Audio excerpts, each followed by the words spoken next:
Do the Buffalo Bills have a chance to win any major NFL awards in 2023? There are several strong candidates, and we're going to explore the possibilities today on Locked On Bills. You are Locked On Bills, your daily Buffalo Bills podcast. Part of the Locked On Podcast Network, your team every day.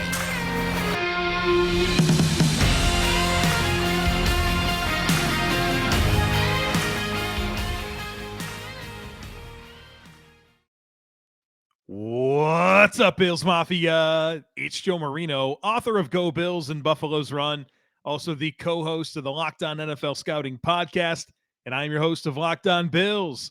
Want to thank you for making Locked On Bills your first listen every day, and a big welcome to our everydayers. You know who you are. Those of you who never miss a single episode, I appreciate y'all being here very, very much. I'd also like to invite you to subscribe or follow for free on YouTube or wherever you listen to podcasts. We're part of the Locked On Podcast Network, your team every day. Well, folks, something I like to do every year is consider the possibility of the Buffalo Bills claiming some major hardware in the upcoming season. And so on today's podcast, we are going to look at the Bills' possibilities of having the NFL MVP, having the NFL Coach of the Year, the Offensive Rookie of the Year, the Defensive Rookie of the Year, the Comeback Player of the Year, the Defensive Player of the Year, and the Offensive Player of the Year. And so the way that we're going to do this is we're going to examine who is on the list of odds when it comes to FanDuel Sportsbook. And so I'm going to tell you which Buffalo Bills players have reasonable odds to win those awards and kind of talk about the competition and the likelihood and why I think it could happen, why I think it may not happen. And so we're going to look at all of those major awards here today on the podcast. Let's start with the NFL MVP award. And the last time that the Bills had the NFL MVP was back in 1991. Thurman Thomas, the NFL MVP. And the other time was in 1973, O.J. Simpson. Last year, your NFL MVP was Patrick Mahomes of the Kansas City Chiefs. As far as this year, Josh Allen, the Bills quarterback, is in a three-way tie with Joe Burrow and Patrick Mahomes in terms of the best odds, all three of them at plus 700. At number 4, you have Justin Herbert from the Chargers at plus 900. And to round out the top 5 is Jalen Hurts at plus 1,200. And so Josh Allen, for a second consecutive year, is the favorite, if you will, to be the NFL MVP. So why could it happen, and why do I have any skepticism about it? Well, the reason it could happen is pretty obvious. I mean, Josh Allen is a special, special football player. And I think every year he's going to be at a minimum in the conversation, if not among the players with the highest odds. And I expect him to be very productive. Year 2 with Ken Dorsey as the offensive coordinator. There should be more familiarity. They should grow together. We've heard Josh Allen talk about how intentional he's been with that relationship and getting on the same page and evolving the concepts with Ken Dorsey. And so that should lead to him playing some really good football. He's also got more weapons, right? I think this is the deepest group of weapons that Josh Allen's had at his disposal. And as we've had conversations on this podcast, it's been very clear that the Bills have upgraded and fairly significantly upgraded the tight end room, the running back room, the wide receiver room, and the offensive line, with a lot of continuity within the coaching staff year over year, which wasn't the case last year. And so I think the stage is pretty well set for Josh Allen to go out and put up some big numbers and continue to prove that he's one of the best players in the entire NFL. Now, why would I be skeptical? Well, the competition's really good. Patrick Mahomes, Joe Burrow, those guys are awesome. Justin Herbert, Jalen Hurts, those guys are awesome. And now expectations are high for all 5 of those players. And I'd honestly be surprised if the NFL MVP wasn't one of those guys. Maybe Lamar Jackson deserves to be in the conversation as well. But you got to go out there and meet high expectations, and you have to perform at a really high level and have really good production to win the NFL MVP award. But Josh Allen, once again, very well positioned to be the NFL MVP. I think when I consider all of the awards, and we're going to get to them all, the likelihood of the Bills having the NFL MVP is pretty high when you consider relative to the other award possibilities. Let's move on to Coach of the Year. Last time the Bills had the Coach of the Year was 1980, Chuck Knox. That's it. Last year, the NFL Coach of the Year was Brian Daboll with the New York Giants. This year, right now, according to FanDuel, the favorite is Dan Campbell with the Detroit Lions at plus 1,000. Sean Payton, now the head coach of the Broncos, plus 1,200. Matt Eberflus of the Chicago Bears, plus 1,200. DeMeco Ryans, first-year head coach with the Houston Texans, plus 1,700. And Robert Saleh with the Jets, his 3rd season. Of course, Aaron Rodgers, now the quarterback. He's number 5 at plus 1,800. Where can you find Sean McDermott on this list? 30th, plus 4,000. Andy Reid also very low on the list, plus 5,000 at 32. So if you think Sean McDermott should be higher on the list, well, Andy Reid probably has the same gripe. I want to start with why I'm skeptical here before I get into why I think it could happen. And I think it's important to start here because this is the most meaningful piece of the conversation. Why I'm skeptical? Well, this award, NFL Coach of the Year, typically goes to the coach, whose team exceeds preseason expectations or deals with a bunch of injuries and still comes out as a playoff team. Take, for example, Brian Daboll last year, getting to the postseason. People didn't expect that. Mike Vrabel in 2021, number 1 seed in the AFC, the Titans were in 2021, and they lost Derrick Henry, right? Expectations are high for Sean McDermott and the Bills. If the Bills go out and win 12 or 13 games and win the AFC East, does that move the needle? Does that get it done? No, that's what everybody thinks they should do. They wouldn't overachieve.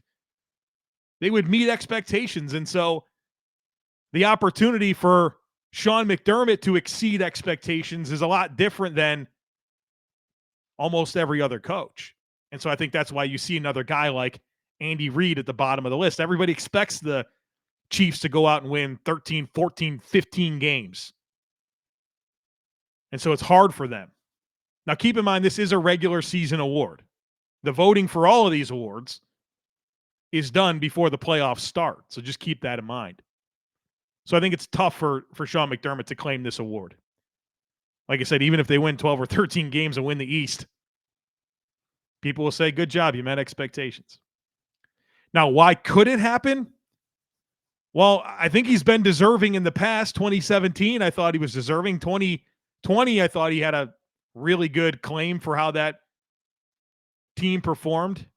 Even last year, I made a strong case for Sean McDermott to be the Coach of the Year and all the adversity that the team faced, and for them to lose 3 games by a combined 8 points despite everything that they dealt with all year long. I thought that was pretty doggone impressive. So the reasons it could happen is because he's been deserving even last year when expectations were high. And you may not have the overachievers.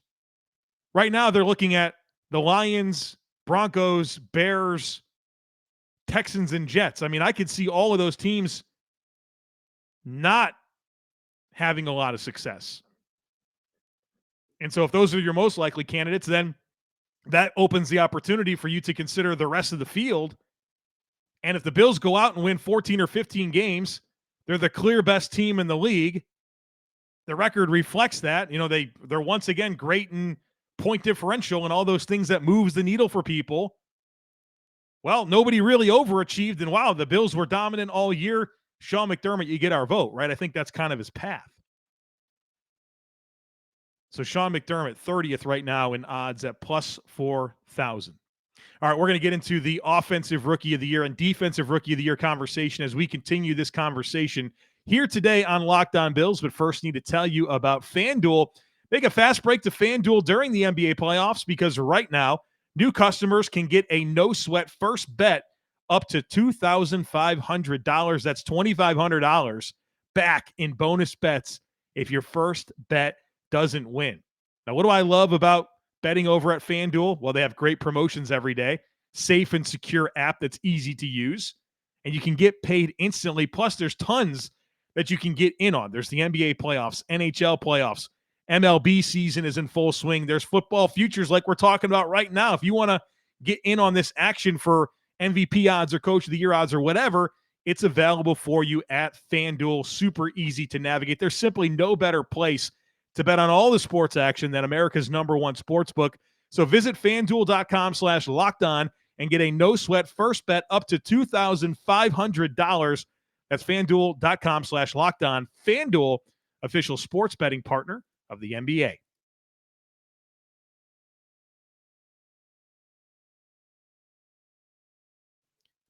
All right, let's talk about offensive rookie of the year and defensive rookie of the year. We'll start with offensive rookie of the year. Last time a Bills player won offensive rookie of the year was back in 1970, Dennis Shaw. That's it. Last year, Jets wide receiver Garrett Wilson was the offensive rookie of the year. Your highest odds, number one, Bijan Robinson at plus 300, running back with the Falcons. Number two is the number one pick, Bryce Young, quarterback for the Carolina Panthers at plus 450. CJ Stroud at number three with the Houston Texans, quarterback plus 900. Number four is Anthony Richardson, first-round pick of the Colts at quarterback at plus 900. And then number five is Jahmyr Gibbs, Lions running back at plus 1,100. You can find Dalton Kincaid on the list at number 16, plus 4,000. That's your most likely offensive rookie of the year candidate for the Buffalo Bills, obviously their first-round pick.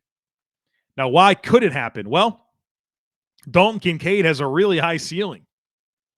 He's a very polished and capable receiving threat with the route running, the hands, the body control, the ball skills, his instincts, his feel, his run after catch. He's a very complete prospect as it would relate to catching the football, and he's playing in a really good offense with Josh Allen as his quarterback, right? There's plenty of reasons to believe that he can go out and be really productive and make his case to be the NFL offensive rookie of the year, right? I mean, that's how it happens. He goes out, realizes his ceiling very quickly, has a lot of volume, has a lot of catches, scores a lot of touchdowns, which he's all capable of doing.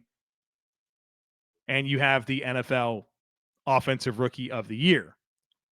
Now, why am I skeptical? Well, the competition here is really, really good. A lot different than last year, right? Last year was Kenny Pickett was your only first-round quarterback. They had just signed Mitch Trubisky. You had some receivers, right? I mean, Garrett Wilson wound up winning it, but, kind of a tough situation thinking about Zach Wilson as quarterback. Even Drake London was wide receiver one off the board. He was going to the Falcons with Marcus Mariota. There wasn't a ton of competition last year. The competition this year is very, very significant. You had 4 first-round quarterbacks. I mean, it's going to be hard for one of them not to win it. Not to mention 2 running backs, Bijan Robinson, a top 10 pick. They're going to feed him the rock in Atlanta. Jahmyr Gibbs going to a good Lions offense where the path is very clear for them to feed him the football.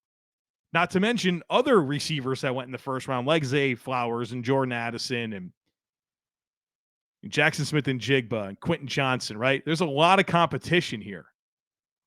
And I think that's going to be really tough for Dalton Kincaid as a tight end to win the award. I mean, a tight end has never won the award. And maybe you're saying, Joey's a slot receiver. He's not a tight end. Okay, well, Kyle Pitts in 2021 was technically that same type of thing. The dude goes out as a rookie, has 68 catches for over 1,000 yards. The guy didn't get a vote. He didn't get a vote. Yet Justin Herbert, who won the award in 2021, Jamar Chase was 2. And then Rashawn Slater and Creed Humphrey, offensive linemen, got votes before Kyle Pitts, who had 1,000 yards as a rookie tight end. It's just going to be tough. Now, Kyle Pitts I think he had 1 or 2 touchdown catches. And so maybe if he had 68 catches, 1,026 yards, and 10 touchdowns, you might get a vote over one of these offensive linemen. But a tight end has never won it. The competition is really, really stiff. And for as capable as I think Dalton Kincaid is, does he do this year? I think the big volume uptick happens gradually this year and, of course, in 2024 and beyond. I'm not expecting him to go out and get 100 targets this year. And so I think it's pretty unlikely, but he's the most likely candidate for the Bills at Offensive Rookie of the Year. Let's go to Defensive Rookie of the Year. The Bills have won this award twice. 2 linebackers, Shane Conlon in 1987, Jim Haslett in 1979. Last year, the winner, Sauce Gardner with the Jets. So the Jets had the Offensive Rookie of the Year in Garrett Wilson. They had the Defensive Rookie of the Year in Sauce Gardner. The most likely odds, according to FanDuel right now, is Will Anderson, edge rusher for the Texans at plus 400. Jalen Carter with the Eagles at plus 750. He's a defensive tackle. Tyree Wilson, edge rusher with the Raiders. He's plus 900. Devin Witherspoon, cornerback in Seattle, is plus 1,000. And Patriots cornerback Christian Gonzalez is number 5 at plus 1,100. So who's the most likely Bill at Defensive Rookie of the Year to have a claim? And I think it's pretty obviously Dorian Williams, the Bills' 3rd-round pick. Now, there's no odds available for Dorian Williams. They listed 41 players on FanDuel for Defensive Rookie of the Year, and Dorian Williams wasn't listed. And so he's completely off the radar in terms of this happening. But let's start with why it could happen. Well, step one in this this possibility is Dorian Williams being the Bills' starting middle linebacker. And I feel like he's the hot name right now. I really do. Coming out of what Bobby Babich said, the linebackers coach, what Sean McDermott said, that he's learning middle linebacker, right? We had to recalibrate our mindset with Dorian Williams because after he was drafted, Brandon Beane came out and said, look, he's starting out as a weak side linebacker, back up to Milano special teams. We hear from Sean McDermott, and the first things he tells us is, look, he's starting off at middle linebacker, learning middle linebacker. And you're like, okay, there's a path for him to get on the field. And so if he wins the job, he is the hot name. I feel like right now, if I had to guess, Tyrell Dotson is getting the first team reps. I know he's the guy that has the most experience with the team and in the system. And then I think it's Terrell Bernard and Dorian Williams. But I think Dorian Williams has got a chance here to win this job. I'm not predicting it, but I think there's a reasonable chance. And so if he does, he should be on a good defense. He should be productive. He's athletic. Can he make some splash plays? Can he get some interceptions? You can send him on some blitzes, make some tackles behind the line of scrimmage. It's not crazy to think that he could be really productive and be in the conversation if he ultimately is the Bills' starting middle linebacker. Now, why am I skeptical? Well, once again, the competition is pretty stiff. I mean, you got 4 defensive linemen here that are pretty potent in Will Anderson, Jalen Carter, Tyree Wilson. That's really going to move the needle. You got some talented DBs in Witherspoon and Gonzalez. It's tough. And he is off the radar right now. He might not start. He might not be the backup, right? So the only real chance for Dorian Williams is going to be him being the starting middle linebacker on the defense. If he's not, he has no chance. And there's nobody else, right? The Bills only have one other draft pick that was on defense. It was Alex Austin. unless I'm just completely forgetting somebody right now. That was a 7th-round pick. I don't expect him to make the team. And it'd be really crazy to think that a UDFA is going to make the team and be the NFL Defensive Rookie of the Year. So if it's going to happen, it's going to be Dorian Williams. I think it's unlikely, but he's the most likely candidate for us to discuss through this lens.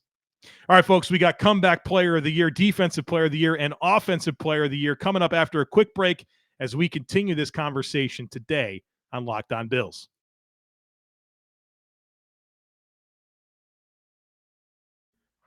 All right, we got some more to get to here, including Comeback Player of the Year, where I think the Bills have a really strong chance of claiming that. But first, I do want to remind you about and invite you to join the Locked On Bills subtext community, something new that we are offering. There's a link in the show notes for today. So if you're on YouTube or wherever you're listening to this podcast, check out the show notes. You'll see a link to join. Here's what you get is one-on-one text conversations with me, easily my favorite part. It's been cool to answer questions, but also get to know some of the listeners better. Enjoying that. You get priority when it comes to herd mentality. We'll have some exclusive content. I'll give you regular Bills text where I just dump some thoughts in there. My first reaction to all Bills news. We'll have some giveaways. Lots of fun stuff here. So check it out. There's a link in the show notes for today. And again, nothing changes with the normal delivery of this podcast. It's not going behind a paywall or anything like that. This is just an extra layer of engagement for anybody who might want it. And folks, we are having fun. All right, let's do Comeback Player of the Year. The last time the Bills won this award, or the only time the Bills ever won this award, was in 1998, Doug Flutie. Last year, the winner was Geno Smith, quarterback from the Seattle Seahawks. And the player with the top odds to win Comeback Player of the Year is exactly who you expect it to be, and that's Damar Hamlin at minus 250. I mean, he has a very, very convincing odds here that people expect him to win the award. Lamar Jackson, number 2 at plus 1,800. So Damar at minus 250. Number 2 is Lamar Jackson at plus 1,800. Tua at number 3, I thought that was interesting at plus 2,000. I mean, he played pretty much the whole season. I mean, would he miss like 5 or 6 games? I don't know. John Mechie, the third, plus 2,000. He's a receiver for the Texans. Was a rookie last year, didn't play, diagnosed with cancer. And it looks like he's back on track to play, and that's really exciting. And then Breece Hall, Jets running back at plus 2,000. Why could this happen? Well, if Damar Hamlin plays, it's his award, right? I mean, this has been one of the biggest NFL stories of the last several years is Damar Hamlin, what happened in Cincinnati and his recovery. I mean, if he plays, he's going to win the award. Nobody's ever come back from, flatlining on the field, right? I mean, the guy didn't have a pulse. Being brought back literally on the field. Nobody's ever come back from that. I think in that immediate aftermath, we probably were thinking to ourselves, I think that's probably it for Damar Hamlin. We're mostly concerned about his health, but you couldn't help but think about, wow, is this guy ever going to play again? Well, he's on track. He wants to. He's been cleared. And so if this dude steps on an NFL football field again with a uniform on to play in a game, he's going to win the award, and he should. As far as skepticism, the only skepticism here is if he doesn't play. And, the Bills are taking it one day at a time. I know he's been cleared. Sounds like he's been more limited and not a full participant in the OTAs. And so I'm not sure what hurdles there are to clear or whatnot, but the only skepticism I would have is if for some reason he doesn't actually play. Let's move on to Defensive Player of the Year. The Bills have won this award 3 times. 1996, Bruce Smith. 1995, Bryce Popp. 1990, Bruce Smith. Last year, your winner was Nick Bosa. Top odds this year, number 1, Micah Parsons, plus 700. Also at plus 700 is Myles Garrett. Number 3 is TJ Watt, plus 800. Number 4, Nick Bosa, the 49ers, plus 1,100. And then at number 5, you have Sauce Gardner, Jets corner at plus 1,300, and Max Crosby, Raiders edge rusher at plus 1,300. Where do the Bills fall into this? They have Von Miller, 19th, at plus 6,000. Trey White, then they're way down the list. Trey White plus 15,000. Jordan Poyer plus 20,000 and Greg Rousseau plus 20,000. So why could it happen? Well, Von Miller is an elite football player that is more than capable of winning this award. Jordan Poyer makes his share of splash plays, right? Trey White also a splash play machine. And Greg Rousseau, I mean, could he have a massive year 3 breakout and claim the award? Thinking about the Bills on defense, get some leads on offense, force teams to be one-dimensional, force throws, get sacks, get turnovers, right? That's kind of your recipe there. Now, why am I skeptical? I think generally speaking, this is unlikely. Your best candidate's Von Miller, and Von Miller might not even play until like week 6. And so that's going to be tough. I think, again, that's your best path, and we're not even sure he's going to be available early in the season, and we're not sure what he's going to look like when he is available. I mean, Trey White, maybe he'd probably have to get 10 interceptions to have a chance at it, especially with the way that these defensive linemen are performing. I mean, you look at the guys that are the leading candidates, and it's Parsons, Garrett, Watt, Bosa, Crosby. I mean, those guys are going to produce.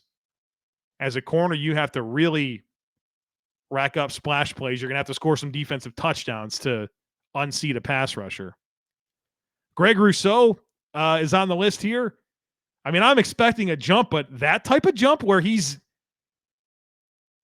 comparable statistically with some of those guys we just talked about, I think it's pretty unlikely here that the Bills have the NFL Defensive Player of the Year, but boy, would that be a fun story if one of those guys did. All right, let's close out with Offensive Player of the Year. The last time the Bills won this award was 91 with Thurman Thomas. The only other time was 73 with O.J. Simpson. Last year, your Offensive Player of the Year was Justin Jefferson. I think this award is basically the offensive player that had the best season. That's not a quarterback, right? That's kind of what we've seen here with the trends. But number one, the most likely player according to FanDuel, Jamar Chase plus 1,200. Number 2 is Justin Jefferson with the Vikings plus 1,400. Cooper Kupp at number 3 plus 2,000. Tyreek Hill also plus 2,000.